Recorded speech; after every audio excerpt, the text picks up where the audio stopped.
but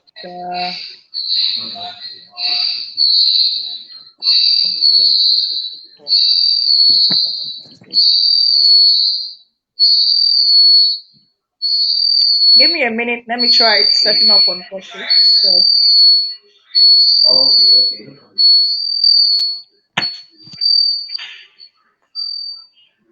The now that she wants to settle. Introduce me. No, no, no, no. Do the introduction. No. Okay, hello everyone. She said, Well, yeah, welcome to today's live broadcast. And like has been the norm, we've been talking about recycling, turning waste into wealth, basically. So today we have a special guest in our midst. She's an expert in climate and ecosystem management, and you can expect a whole lot from her. I can tell you that. So I'll be hosting the show today with my co-host, Mr. Israel Ogunaya. Mr. Israel, can you say hi? hi everyone. Hi Emmanuel.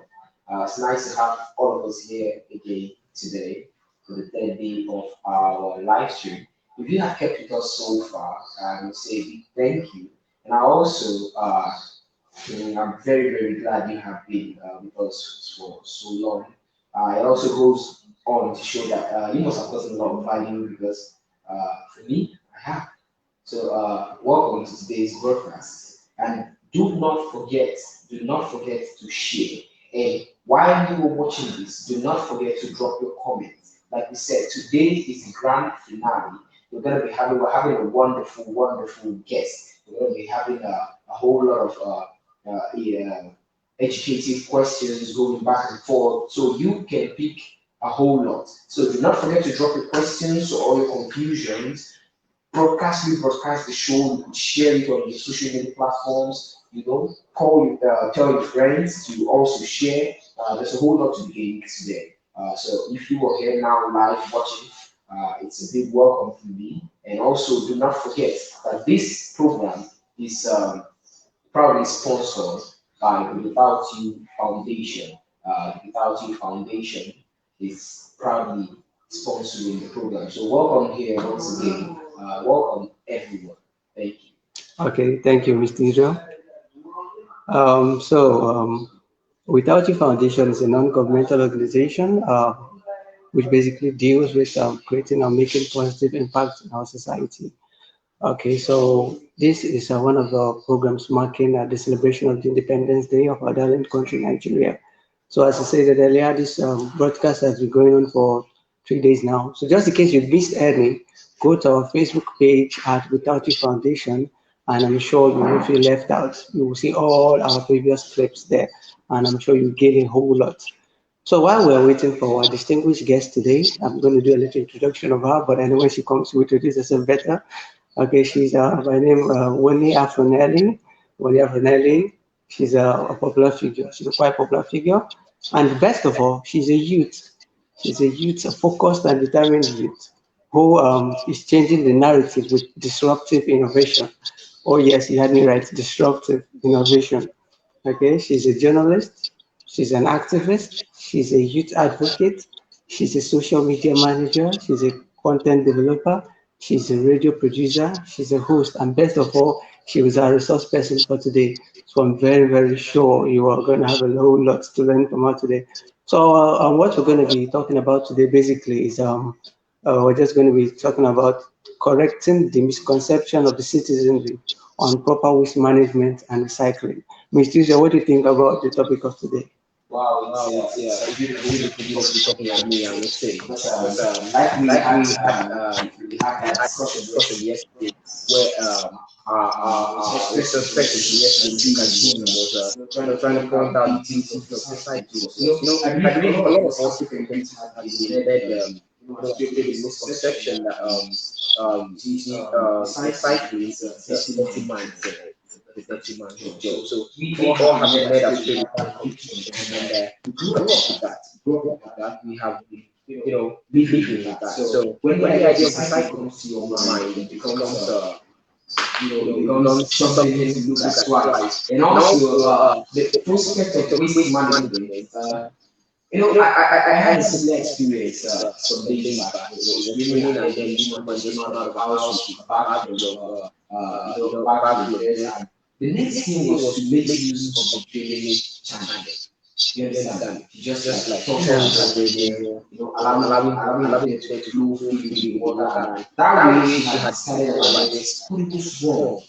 It was wrong because it doesn't cross the drainage system of your own particular area. It doesn't make your properly with there. So I believe in today's show we're gonna have a very expositive conversation with our guest on real misconceptions on waste management policy. So I see our guest is back on the line. Good to have you back this afternoon. Good morning. Good morning. Okay, so we're going to start off in earnest. Ms. Lani, would you mind please introducing yourself so our viewers can get to know you? Okay, I was hoping I would see the viewers. How many persons am I talking to at the moment?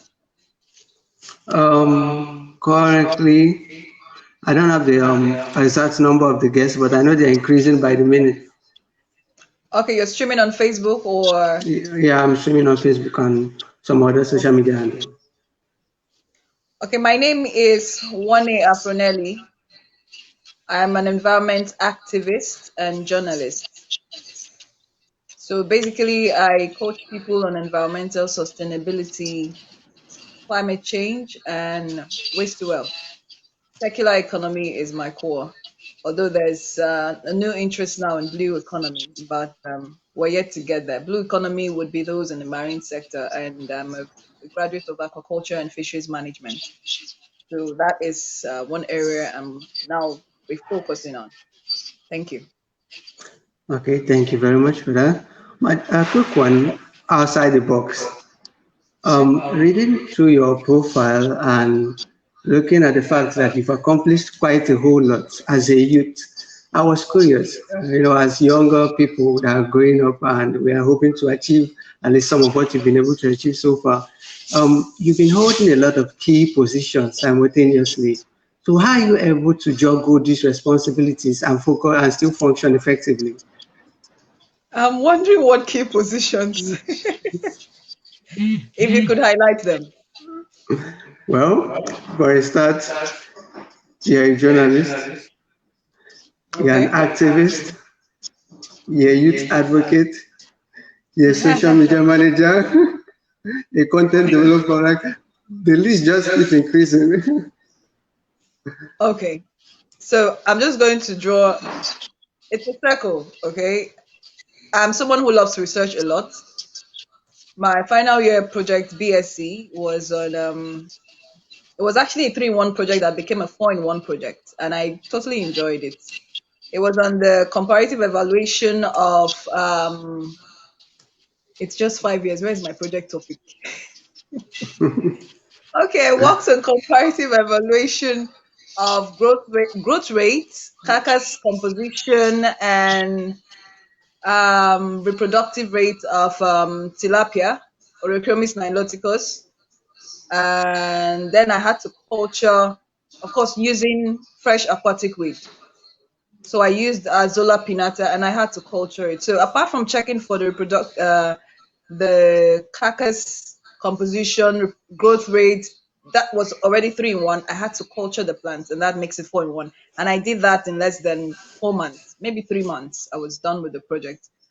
And I got the statistics that was needed. I'm probably the first to run such a project in Nigeria, because the only guide I had was from a group in Ivory Coast, but they used another plant. What I'm trying to say is, over time, I've been used to research. So in the course of researching, you are literally building content. When you research, you develop content, you build a script, and that's how I delved into radio. So I literally produced my program, Environment, My Wealth, on radio. So I'm used to research, I'm used to content development. I write the script and I do the presentation. So I know I know every honest, so everything that I require. So being a youth advocate is just another aspect of it, trying to inspire other young people. And then finding myself in the environment sector, of course, which is the bigger picture because as a graduate of aquaculture and fisheries management, it is a subset of the environment.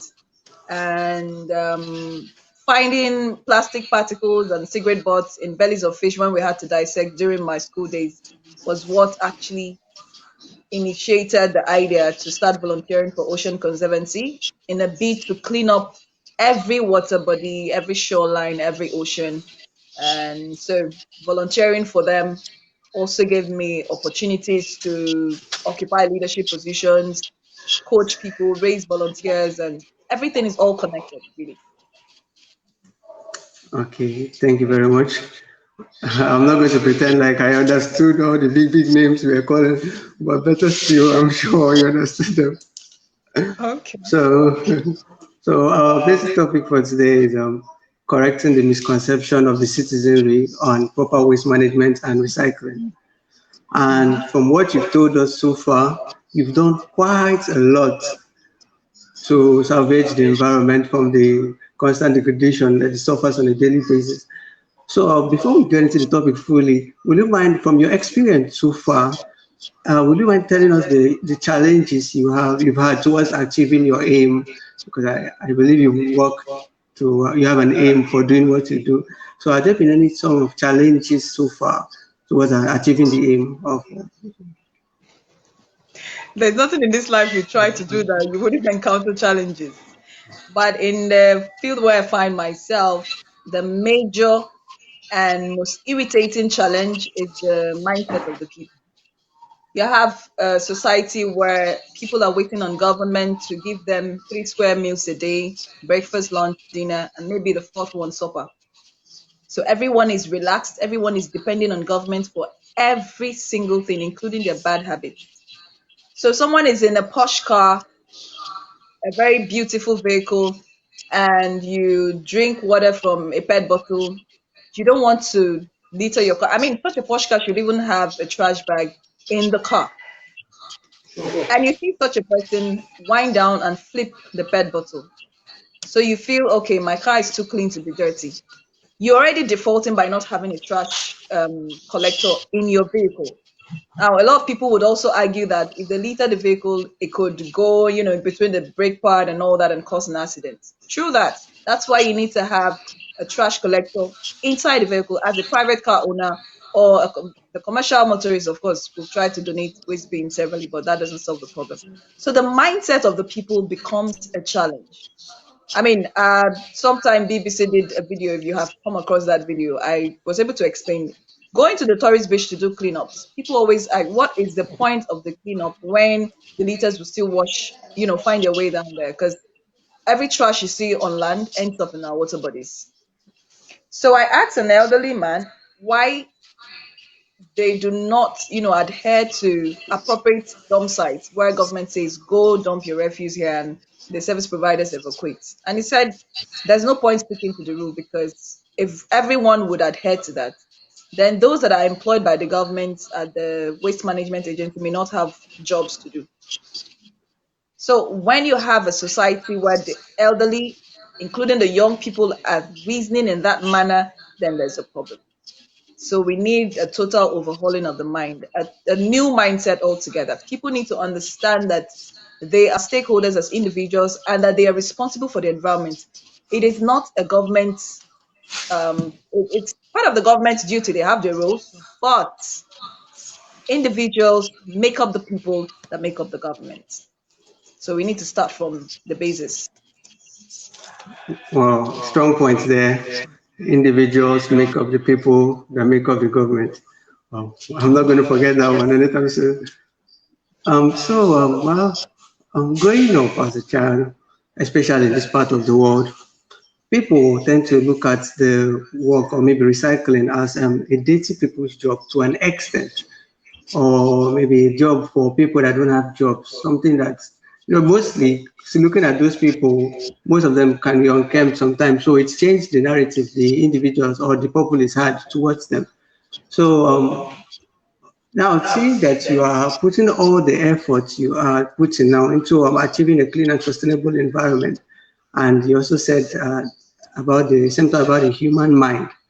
Can I um, can we give us a more detailed report on how we are going to achieve this total overhauling of the human mind, like any lay down platform, because humans are free will. So basically, you can put a banner and say don't dispose waste, and then someone crosses the banner and still goes to dump refuse somewhere. So, uh, do you have anything If in you mind? feel if that particular spot you place a sign, do not litter, that's where people actually litter.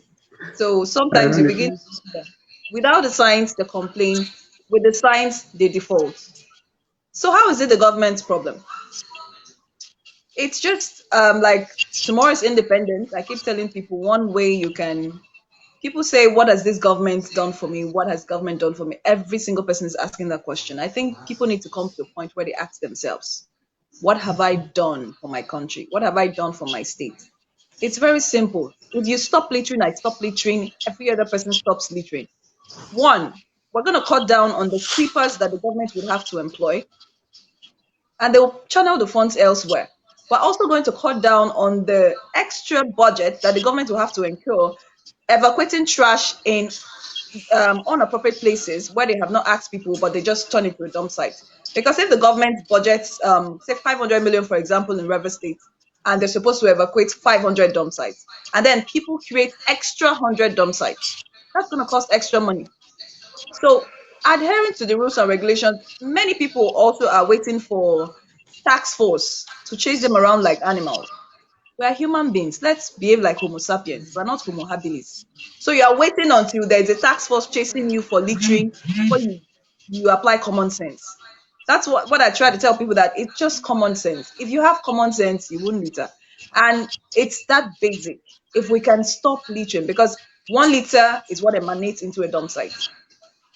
If there's no litter in a place, people will not be encouraged to litter. So from one PET bottle, there's a sausage wrap, there's another PET bottle, and it goes on. And then a dump site is created. And then you start screaming, oh, this government is not doing anything. It's a people problem, really. So people need to make up their mind to say, okay, I'm going to make up my mind today. Tomorrow is independence. That's what I'm going to owe. It's a civic responsibility. Maybe we need to re-educate the people. People need to learn, relearn, and learn, unlearn, and relearn. At this point, we need to unlearn what we have learned and relearn the right thing.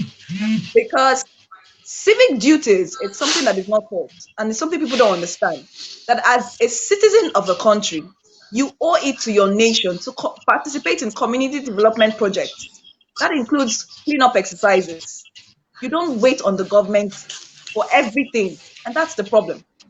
So when people understand that they owe their country certain civic duties, maybe they will stop asking government to feed them morning, afternoon, evening, and midnight.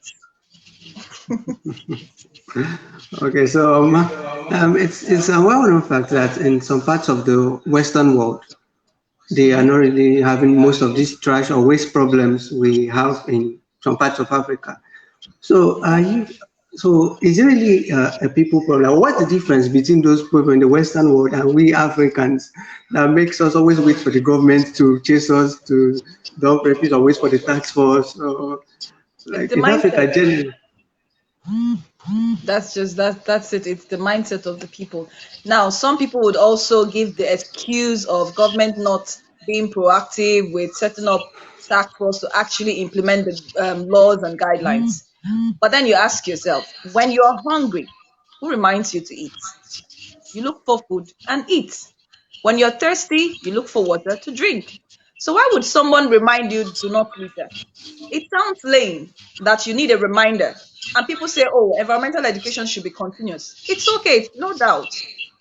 But to the point where you behave like an animal, it's highly unacceptable. The difference between the Western and the African countries is very simple. They have systems that work. In Africa, we do not have systems that work. Secondly, the people work the system. In Africa, the people wait for the government for everything. So we couldn't be on the same pedestal at all. Oh, so you said they have systems that work, and in Africa we don't have systems that work. Not yet. For me, this system is quite ambiguous. I don't know if I'm the only person that feels that way. Like when you miss it, can you break it down? Sense. It's like in the Western countries, you have a waste management plan. So the government of the day knows that waste must, it's unavoidable that you generate waste on a daily basis. You can't avoid it.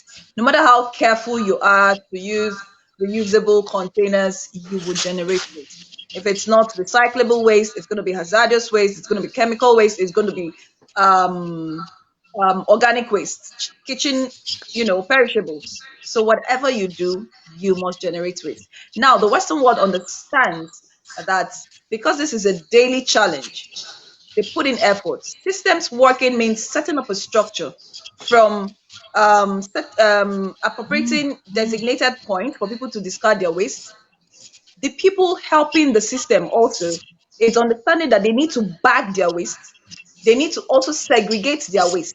Now, this is something that Nigeria has not even embraced. People don't understand waste segregation. So you model up plastic, glass, kitchen, leftover food, hazardous waste, everything, batteries, you put them all, electronic waste, e-waste, you put them all in one bag. And then when they eventually, those that would be nice enough to bag the waste, take it out to the place it on the median on the road. Many cities in Nigeria, especially in Port Harcourt. So they put it on the median, and then you have scavengers come to create problems. These scavengers need these recyclables. So they have to upturn the bag and scatter the whole place. Now, before the service providers even get to the venue of the appropriate dump site or appropriate collection point, everywhere is littered. If the service provider comes late, there could be wind, there could be rain, and this would, make the trash travel unnecessarily. So someone who was good enough, who applied common sense to bag the waste, take it to the median, actually did well. But if we could take it a notch higher, sort our waste. If you sort plastic away from cans, away from glass, away from food perishables, you don't have to throw away food perishables. Every home should have a space, an earthen space where you can excavate a little portion and bury this thing. They form compost. You can use them to plant, make a garden, plant, simple fruits, okra, vegetables. You need them. You reduce cost as well. So by the time we learn waste segregation, it will be a lot easier because if government says, put your waste here, we're going to reduce by 40% how much waste we discard every day. So that's the difference. In the Western countries, they do waste segregation. So if a scavenger, they don't even call them scavengers because these scavengers have been incorporated in the system that I'm talking about. Now there's the consumers who generate the waste. There are those, the middlemen who actually collect these recyclables. But from the home front or the office, you sort and segregate your waste. In the Western countries too, they have colors of bags. So you have the blue color, you have the red for hazardous, you have the green for organic waste, you have the brown for paper. You have different colors of trash bags and trash containers. So when you take it to the dump site, the so-called scavengers come there, they know that the red bag is hazardous waste, they know that the blue bag is for recyclable as plastic, they know that the brown bag is for organic, and they just pick it up. They don't need to upturn the bag or scatter the place because it's already well sorted. So that's where you say there's a system that works and there are people working the system. We're yet to get there. Yeah, we're yet to get there. Well, we believe with the efforts of good people like yourself, we'll get there sooner or later. And yourself. I am myself too. Myself. Yeah. Please, to what extent do you think maybe illiteracy among the populace or maybe ignorance has contributed to this improper waste management? This is a funny question because, like I said in the beginning, posh cars, people who drive posh cars actually wind down and flip bottles. Now, there's a quote that is a question: what's the use of your education if you flip a trash from a moving vehicle only for an uneducated person to pick it up? So, with this quote, do you think the illiterates are the problem? Are they the ones driving the posh cars? Interestingly, the illiterates are easy to coach. The illiterates will be easy to follow the system because they don't have money to pay fines. So the moment the government of the day wakes up to say, oh, if you discard waste inappropriately, 500 naira, you can't find any illiterate doing that because there is no money to pay fine. It is only the literate people that think they have too much sense. That's the problem. Maybe the education is too much. They need to step down, coming down. So So, basically, I don't think that illiterates are the problem. Yes, education is good, basic education and quality education is to be provided and accessible to everyone. But then, how we utilize this education becomes a problem. okay, so it's not a question of illiteracy, it's No, rather a no, no. question of ignorance. It's not ignorance, it's common sense. People have refused to be responsible.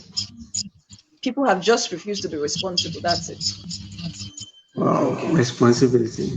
Sorry, quick one now. I overheard you saying something about being about the people because the people that make up the government. Now we had a guest earlier. That was I think 2 days ago. Then he mentioned something which I related. He said he said sometimes it's not really the people's fault because most of these materials now in regards to recycling when it becomes accumulated waste. Now most of these materials are not really recyclable.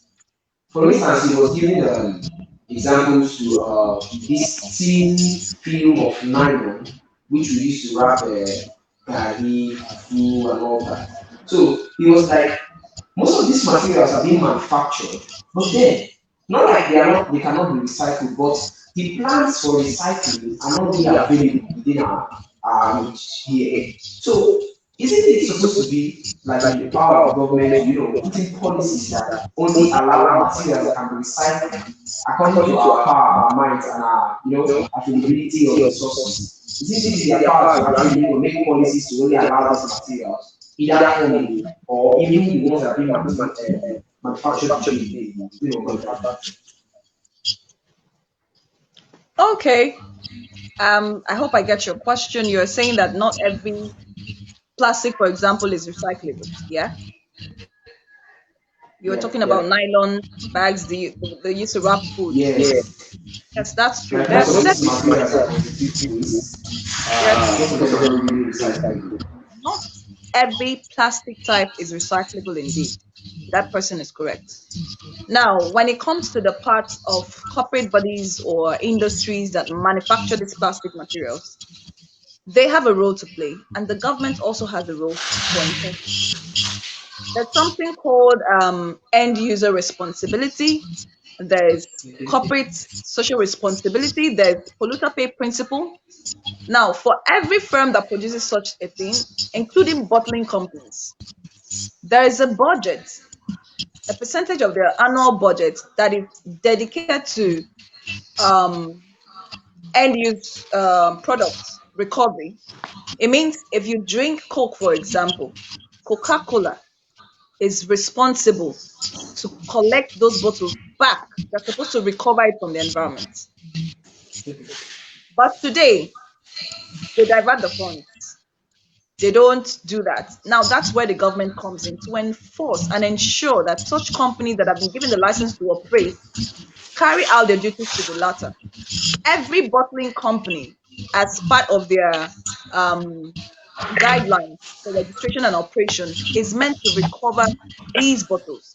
Now, what some of them do, in 2018, I was a speaker at the West Africa, Pro Park West Africa in Lagos.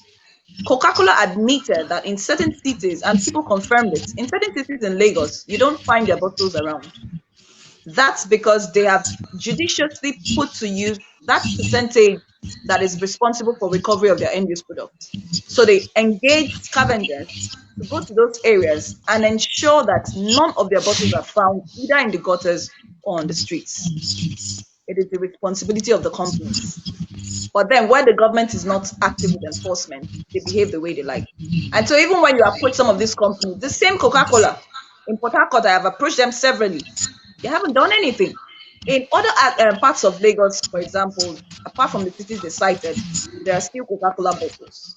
So it's on the part of the government now to remind them this part of their corporate social responsibility and polluter principle and recovery to ensure that they actually utilize the funds, incorporate these scavengers into the system.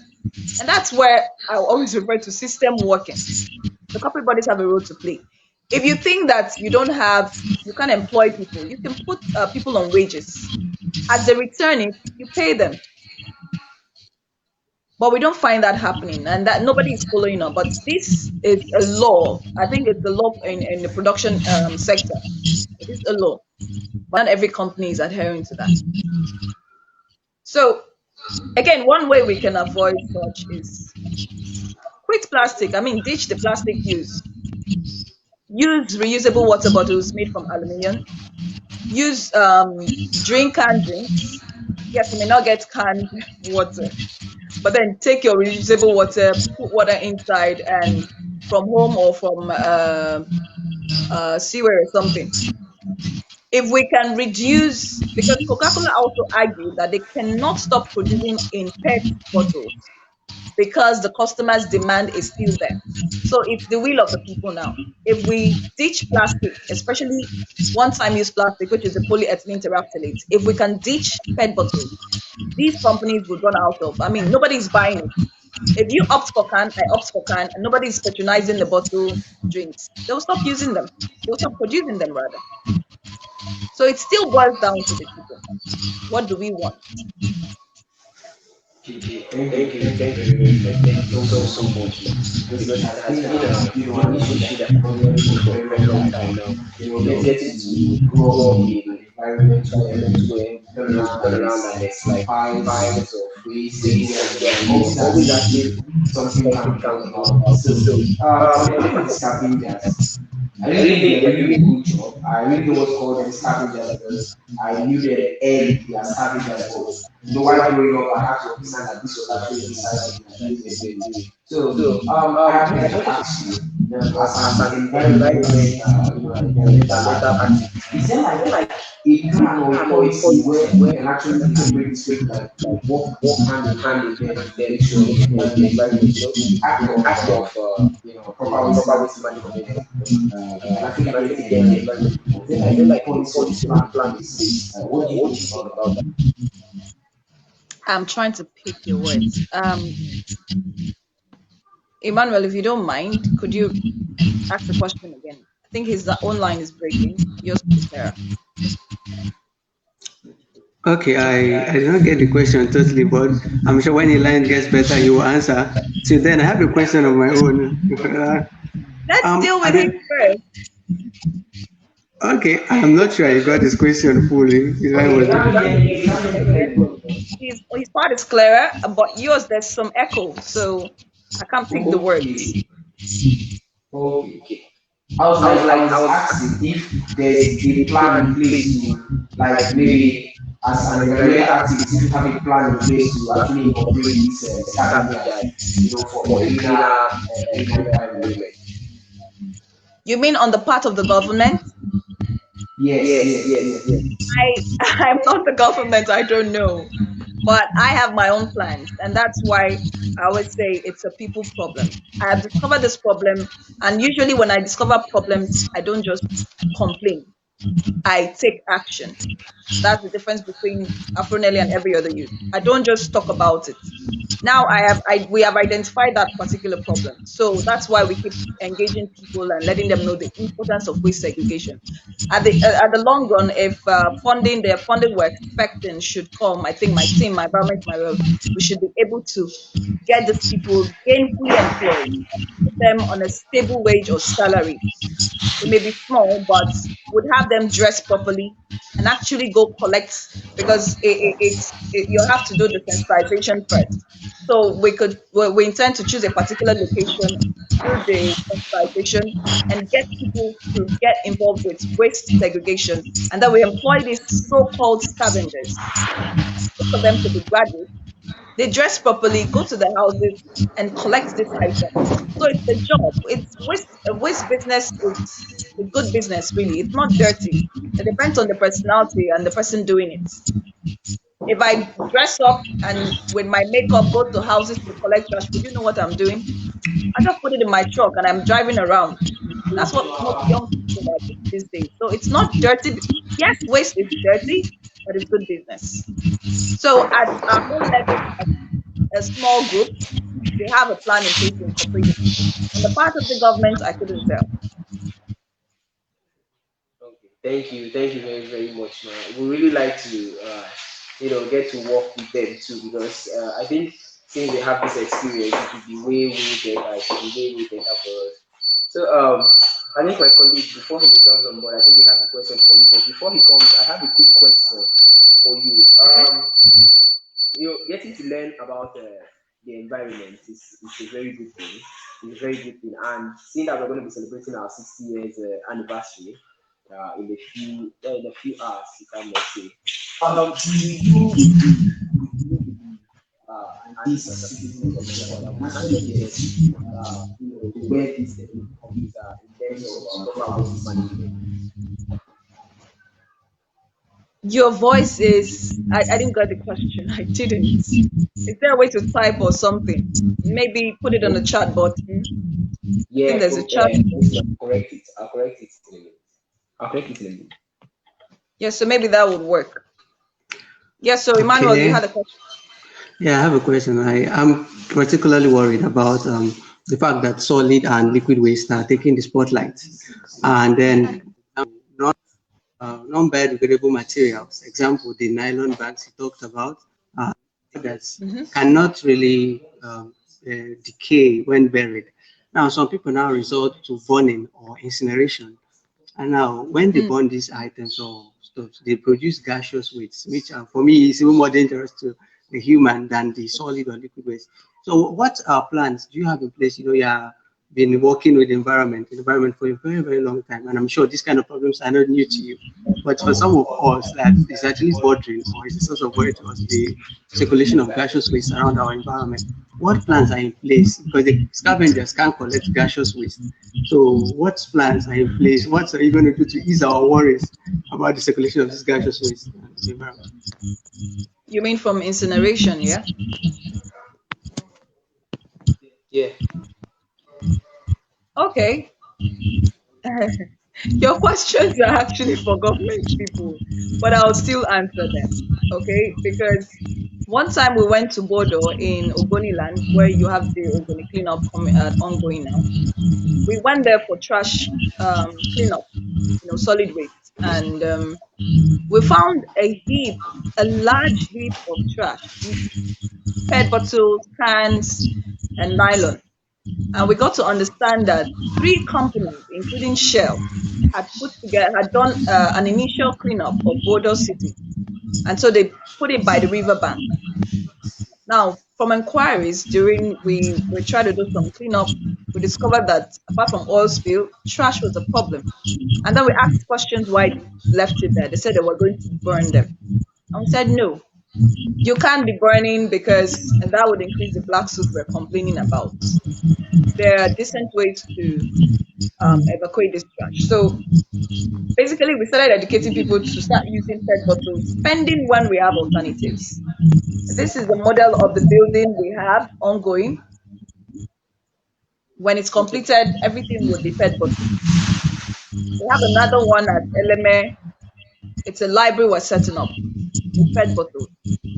So that's one way people, when I say segregate waste, you can take it to recyclers who actually recycle into new products, or you can use them to build livable houses, relaxation centers, libraries, public toilets, public bus stops. We have all those plans in place, but we're starting with two for now. If people come to realize that this is, useful as it is, you're not melting the plastic. So it's called upcycling. If more people can get into upcycling, then we could as well solve the problem of burning these plastics and polluting the air. So about what the government is doing, I don't know, but River State government just unveiled or commissioned the metal collection and scrap metal recycling facility. So we are hopeful that they will look into plastic recycling as well. But for the meantime, it's just collection that people do, and they take to Lagos, and Lagos is overcrowded and choked up with demand for recycling. So they can't even meet up because there's so much waste in Lagos. You see, when there's flooding, you see every street, Lekki, multiple places getting really messy with plastic debris. And so, if Lagos cannot handle her own trash, what makes Niger Delta people, for example, or the Eastern people think that they can take their waste down there and get it recycled? So we need more recycling plants. Pending when these companies would stop the production of these PET bottles, we need plastic recycling plants.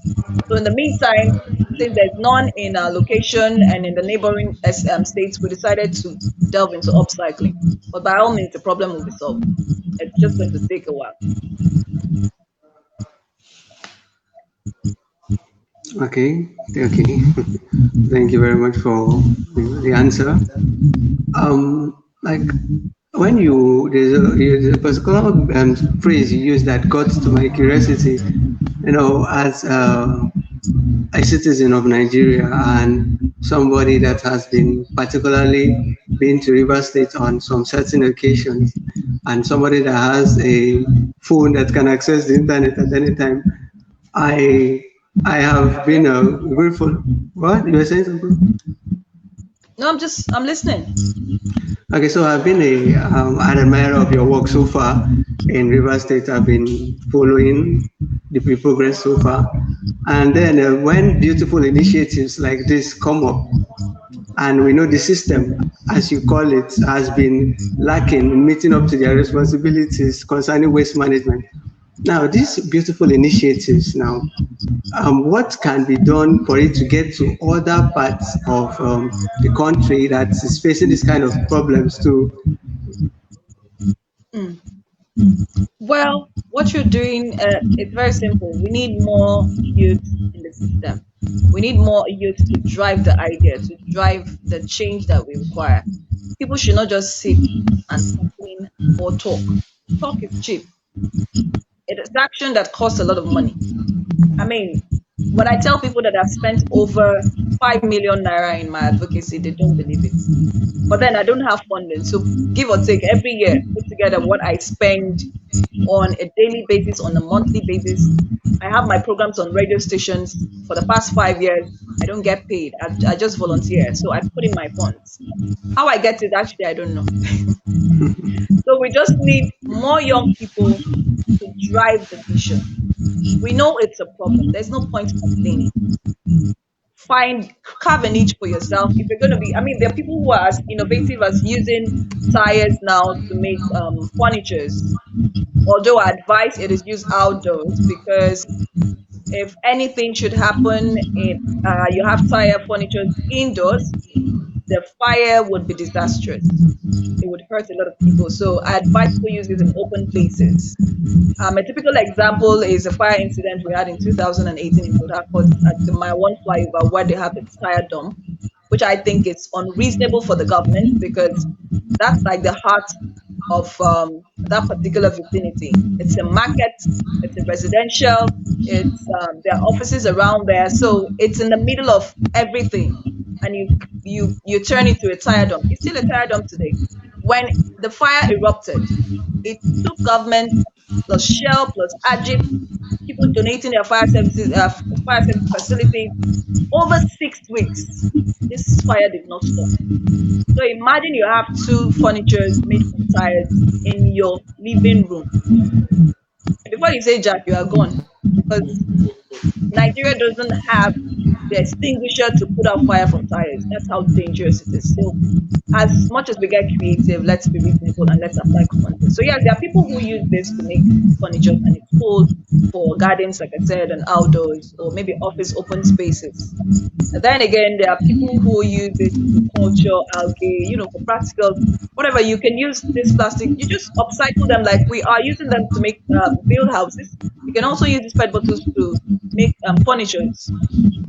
You can make tables, you can make chairs with PET bottles.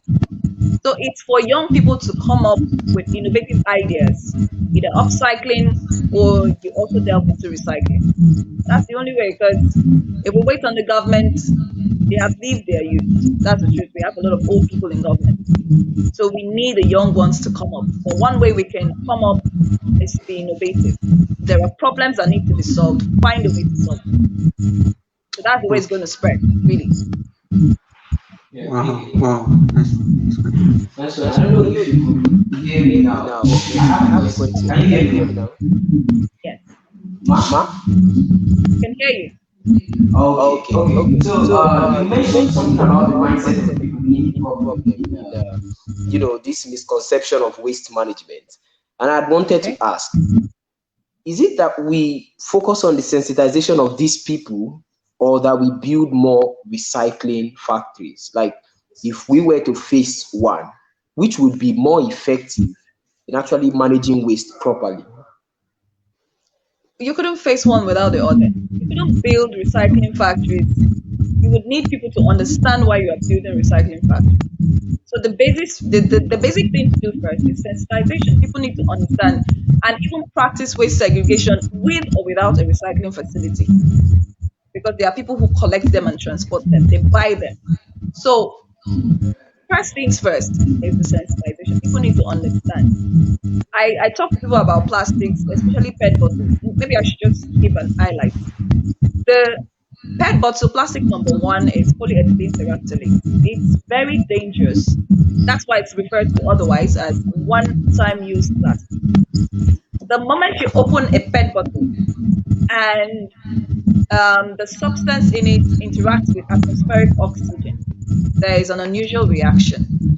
So when you use that same PET bottle and refill it either with what they call Zobo drink or tiger nut juice or even water, you are endangering yourself. The reason is this: during the production of these PET bottles, I'm a fishery student, and when we produce fish feed, there are additives we add towards the end of the production circle. And additives like vitamin C and some growth hormones and attractants, seem to attract the fish, with smell.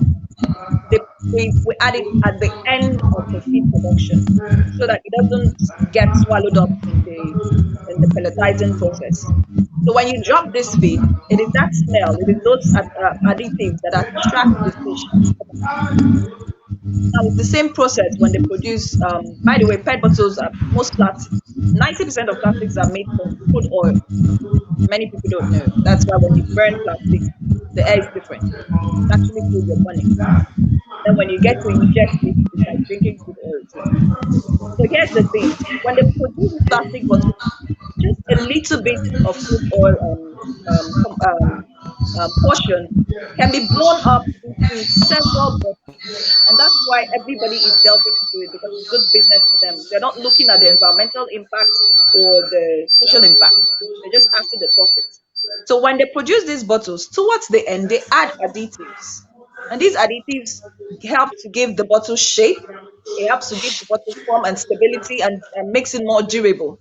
So that little crude oil that is overblown, they have to add other chemicals like polychlorinated biphenyls, bisphenol A, bitumen, dioxins. These are carcinogenic chemical compounds. And so, because they are added towards the end of production of these bottles, the moment you open it and they interact, these chemicals, the atmospheric oxygen interacts with them, the chemicals leach from the bottles into the liquid. Same with the plates, because they are plates that are plastic number one. One way you can check for such is to check underneath the bottle. Even your body cream, perfumes, whatever it's in plastic, just check underneath the bottle. You see either number one, two, three, four, five, or seven, six or seven. There are seven types. So for PET bottle, plastic number one, otherwise known as single-use plastics, when you open it and you now refill something, put something else inside, whether you store in the refrigerator or you just keep it in your car or you just keep it in your bag, the chemicals are leaching out. And over time, you ingest these chemicals, they could stay stored up in your system for as long as you live, and you pass on the disease to your next generation. That's how dangerous it is. So people say, oh, stop teaching this, it's scary. Yes, it's scary. That's why I should let people know. By the time you are patronizing Mama Nkechi to buy Zobo from her, she has refilled the PET bottle. You are drinking chemical.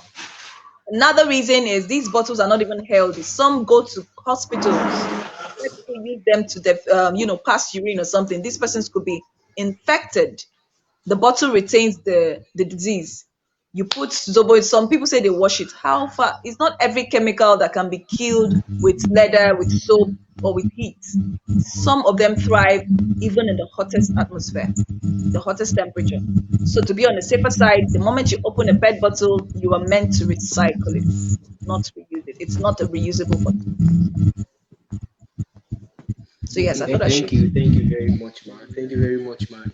So you were saying the two have to actually be undertaken for proper waste management. And And something something else else I'd I like would to like just to touch touch a a bit. bit. In the case of building these recycling factories, of which we know that most times 80% is the job of the government, or bringing in investors and all that, or just making the economic policy friendly enough for investors to come.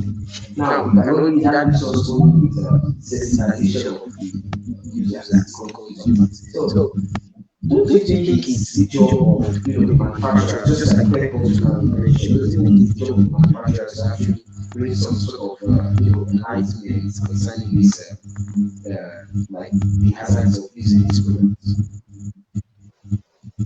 I didn't get the question now. You have to pick it again. I had manufacturers, but what they're supposed to do is what I didn't get. Huh? Huh? You have to take the question again. Okay, I Okay, I said, said, leaving leaving us us with with the the sensitization sensitization of of these these consumers, consumers. don't you Don't you think think it's it's like like the the job job of of the the manufacturer, manufacturer, just just like like in in case case of of this this pet pet bottle, bottle, like like manufacturers manufacturers of of liquids like like Coke, Coke, Pepsi, and Pepsi, and all all that that to to do do this this sensitization? sensitization. Are you trying to know if it's their job to recycle the bottles? No, No, not not recycling, recycling, like like sensitization sensitization of the of the consumers. consumers. For For instance, instance, we we never never knew knew that that PET pet bottle was bottle this was this dangerous. dangerous. Yes, Yes, yes. Not yes. necessarily, but yes, corporate social responsibility demands that they should sensitize the people.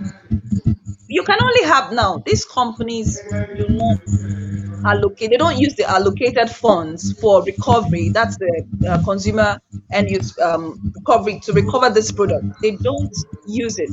So how can you even expect them to sensitize people that when you use it, they can bring it back to us? They wouldn't do that because they don't want to spend the money. But then it's part of their it's part of their responsibilities to let the people know that after use you can, and they're even supposed to intensify the process, reward people who actually return these items. Otherwise, you get what they call scavengers to get them back. So yes, they have a role to play, a major role to play there. Okay, I'm still on the topic of sensitization. I heard you mention the fact that there are so many old people in government, which is a fact I well agree to. Some weeks back, I was watching a documentary, and then in one of the Western countries, a man dumped refuse illegally, and then a small girl, I don't know, she be up to 5 years old, met the man and told him that is not the right place to dump this trash. Take it to the recycling can and dump it there. But in our dear country, I've been looking, but I've not seen. So is there any way we could actually do a catch them young kind of sensitization, or they said from the young age is when morals are built. So is there any platform, any way we could do a catch them young sensitization, so we could actually start from the grassroots to correct the mess going forward? Yes, we're already doing that. We work with primary and secondary schools because there's a quote that says if you want to save them, if you want to teach recycling, you better teach children. No parent would want to litter around a child that knows that littering is wrong. So I have little children really in primary schools that would correct an adult and say, no, don't litter. So if you're an adult and a child gets to correct you, you wouldn't want to repeat the same mistake. Let's call it a mistake because, like I said, ignorance is not an excuse. These people know what they're doing is wrong, but they keep at it.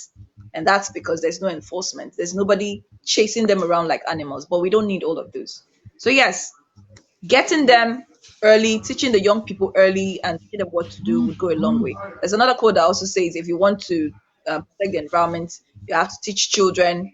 It's related to the recycling stuff. So if you want to teach adults recycling or teach the world about recycling, your best bet is to use children. That's it. Well, the best bet is to use children. I don't know. From the question my colleague previously asked, I think about the responsibility of the manufacturers in sensitizing the populace.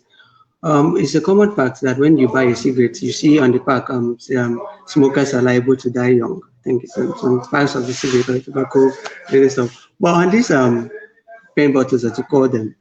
And I never knew how dangerous these pen bottles can be used when they are used secondary, during secondary usage or maybe tertiary usage. We're using it for Zobo and the rest of them. But do you don't think it's the duty of maybe some of these manufacturers to put this kind of write-ups on the bottles to actually sensitize the It populace is. on the dangers of It's strategy. They actually put the recycle sign. There's a recycle sign there on every PET bottle. So you couldn't hold them responsible for not knowing. They can't tell you that the chemicals they use in producing the bottles is dangerous because until you open it, it's safe. It's until you open, there's an interaction with atmospheric oxygen, and then you go reuse it. They never asked you to reuse. They only produce, that's why they refer to it as one time use. So if you open for the first time, you've used it the first time. If you go and reuse it, it's not the company's business. Whatever happens to you is at your own peril. So I don't think we should blame the manufacturers there. It's just for people to know why. People should ask questions. Why do you call this bottle one-time use bottle? And I shouldn't reuse it. There's plastic number two, high density polyethylene. There's plastic number three. There's four, five, six, seven. So why do you refer to the number one plastic as one-time use? I think that's a question people should be asking. And when they understand, they will use it according to the manufacturer's description. Do we read manuals? We don't. In Nigeria, we don't read manuals. Nigeria is a lovely and blessed country indeed. So, in a situation where we've discovered that billboards don't work, sometimes sensitization don't work, it's almost as though we love to be forced to do some kind of things. So, is there any policy or maybe any law or decree or something that you think should be in place that will enforce this law instead of just making it optional? Laws are not optional, never. When a law is passed, it's a law and it's binding on everyone. And I tell you that there are laws. Every state has its own environmental laws and waste management edicts. Every state, apart from the one adopted from the federal level, there are laws, there are regulations, there are guidelines. It's the enforcement that is the problem. There is no enforcement. So, in the case of the enforcement, are we looking at maybe the armed forces or a special task force or some sort? Well, there are states that run environmental marshal officers. These people go strictly for cleaner environment and waste management structure. If they say dump here, you must dump there. If there's a fine, you pay for it. There are states where they arrest people for littering unnecessarily. So yes, there are laws. It's just enforcement.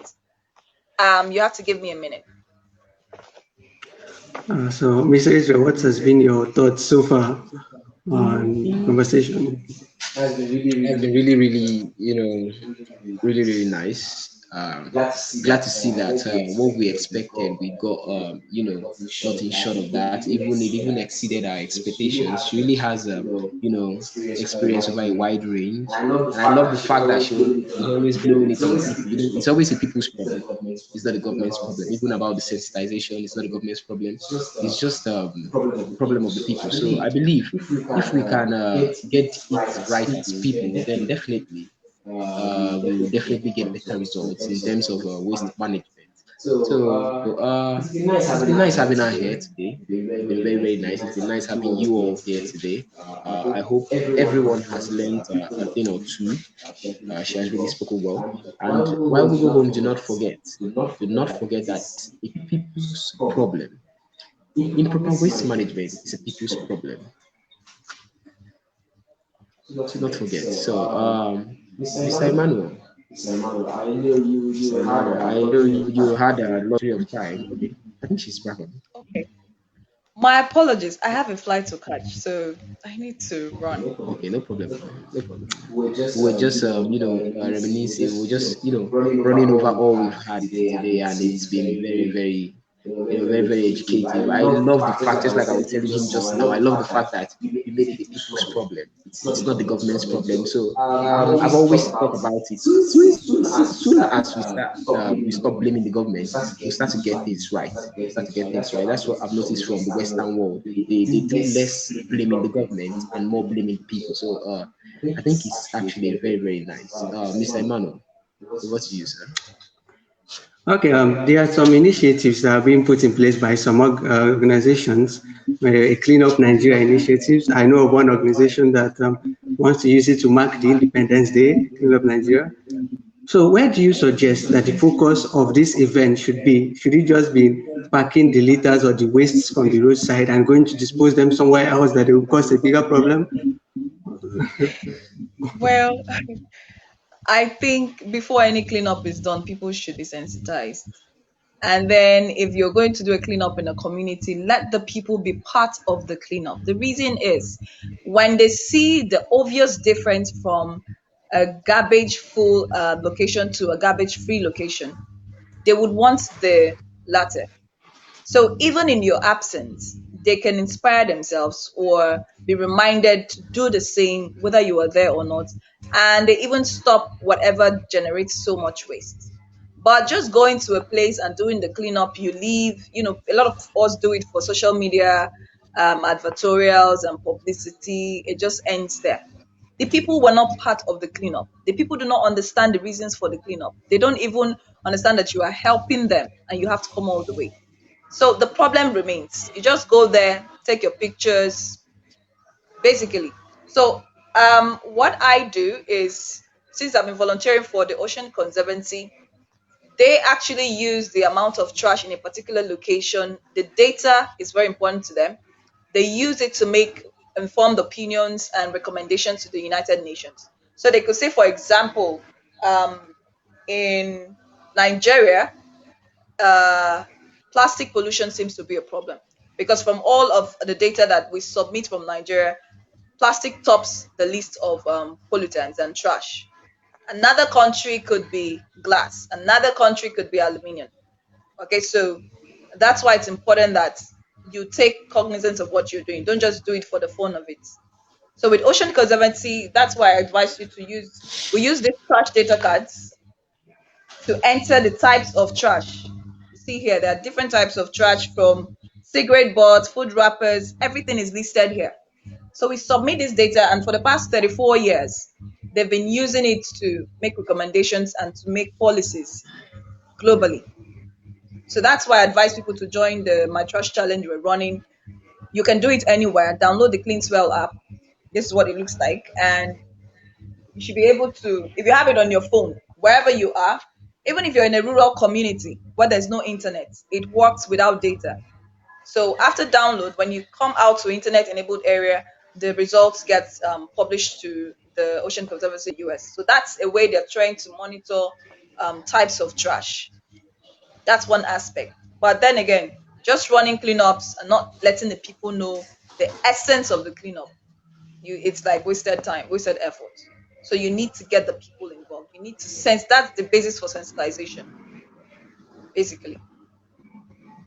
Wow, that's quite one. Like I'm stunned, literally stunned. I didn't really know that waste had classification until today, and I'm sure that most of our viewers didn't know the same.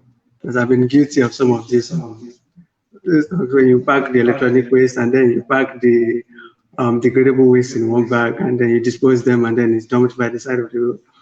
But due to your vivid explanation, I've been able to differentiate the types of waste they have, and I'm sure most of the viewers would appreciate this your efforts today.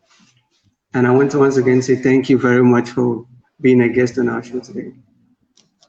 You're welcome. Thanks a lot. Thank you very much, man, from It's my all of us birthday at the Council Foundation. We're Oh, saying you thank say you. your birthday?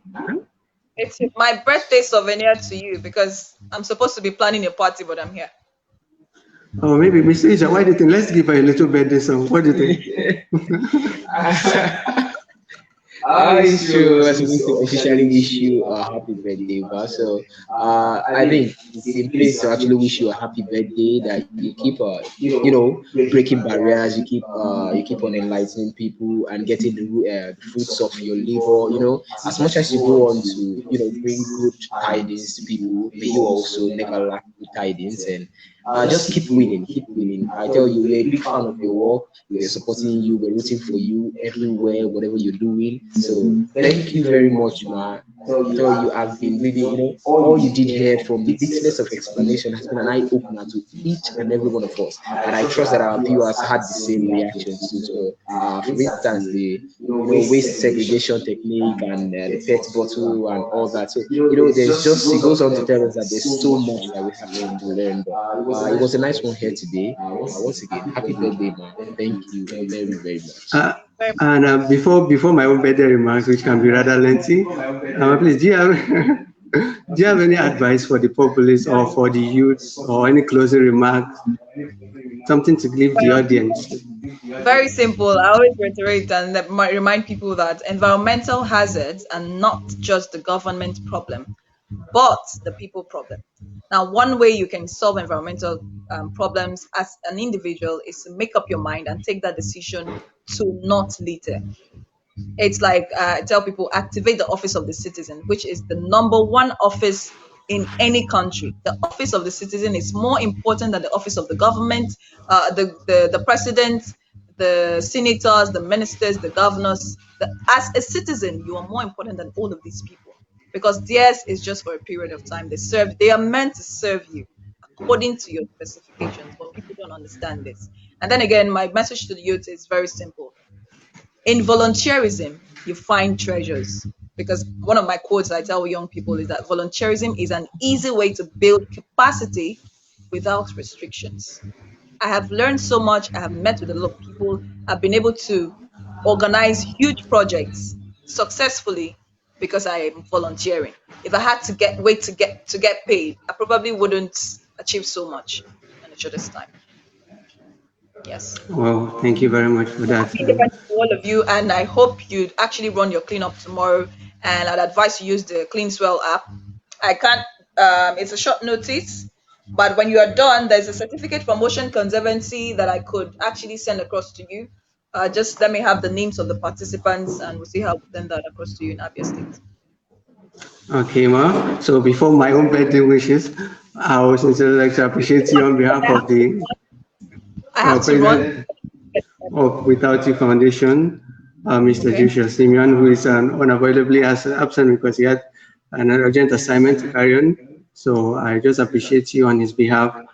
And my own birthday wish to you is that you continued with your disruptive innovations. And one of these days, we might get to see a government office attached to your lengthy profile. Thank you very much once again. All right. Thank you very much. Okay, thank you very much, man. Hi. Okay, so there we have it, the end of today's broadcast. It has been really exhilarating. We have gotten enough, and it's actually quite heartwarming to know that she shares her birthday with Nigeria, even if it is not the same date, but at least just a matter of hours. So she's like the pure patriotic Nigerian. She had a word of advice for all of us. So I believe that if you've gotten to this end of the live stream, you must have you must have understood how to better package your waste, how to better segregate your waste, and also how to better use. And never forget the 3 R's of recycling. You have to reduce, reuse, and then recycle.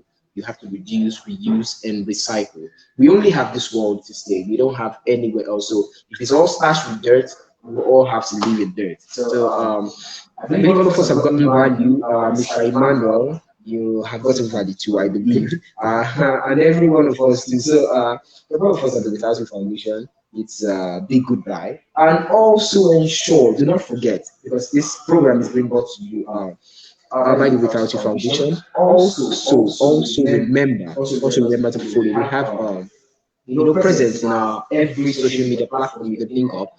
Never forget to follow us on Facebook, Instagram, Twitter at the Without You Foundation. So we're all live.